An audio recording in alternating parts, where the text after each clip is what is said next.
శ్రీమాత్రే నమ. శ్రీ శివాయ గురవే నమ.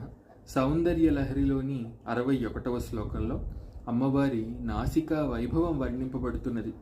అసౌ నాశా వంశస్తుహినగిరి వంశధ్వజపటి త్వదీయో నేదీయః ఫలతు ఫలమస్మాకముచితం వహంత్యంతర్ముక్తా శిశిరకర నిశ్వాస గళితం సమృద్ధ్యా యత్తాసాం బహిరపి చ ముక్తామణిధరః అంటున్నారు ఆదిశంకర భగవత్పాదుల వారు.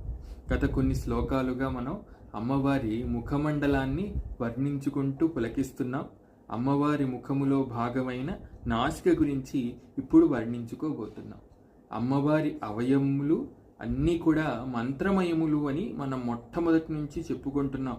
అలాగే అమ్మవారి ఆభరణములు కూడా మంత్రమయములే.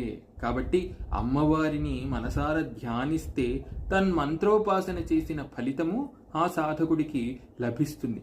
పైగా మనం గత కొద్ది శ్లోకాలుగా చేస్తున్న ఉపాసన వాగ్భవకూటోపాసన.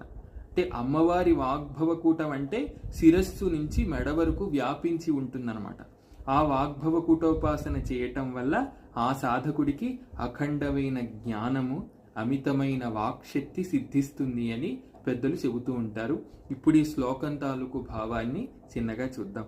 హిమవంతుడి వంశమునకు పతాక ధ్వజమైన ఓ తల్లి, ఆ ధ్వజమునకు వెదురుదండం వలె నిలిచి ఉన్న నీ నాసిక మా కోరికలను సిద్ధింపచేయుగాక.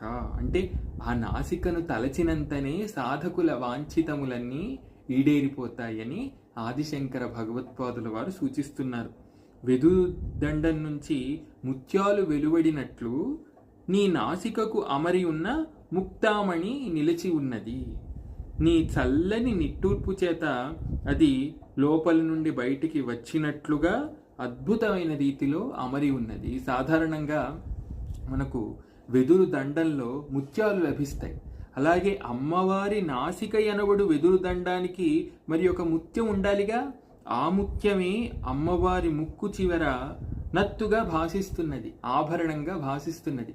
చిత్రంగా ఏమవుతోంది అంటే అమ్మవారు శ్వాసను లోపలికి బయటికి ఆడిస్తున్నప్పుడు ఆ శ్వాస కదలికల వల్ల ఆ ముత్యం కూడా లోనికి బయటికి వస్తూ చిత్రం గొలుపుతున్నది చూపరులకు.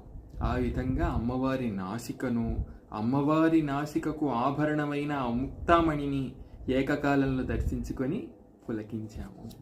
శ్రీమాత్రే నమః. శ్రీ శివాయ గురవే నమః.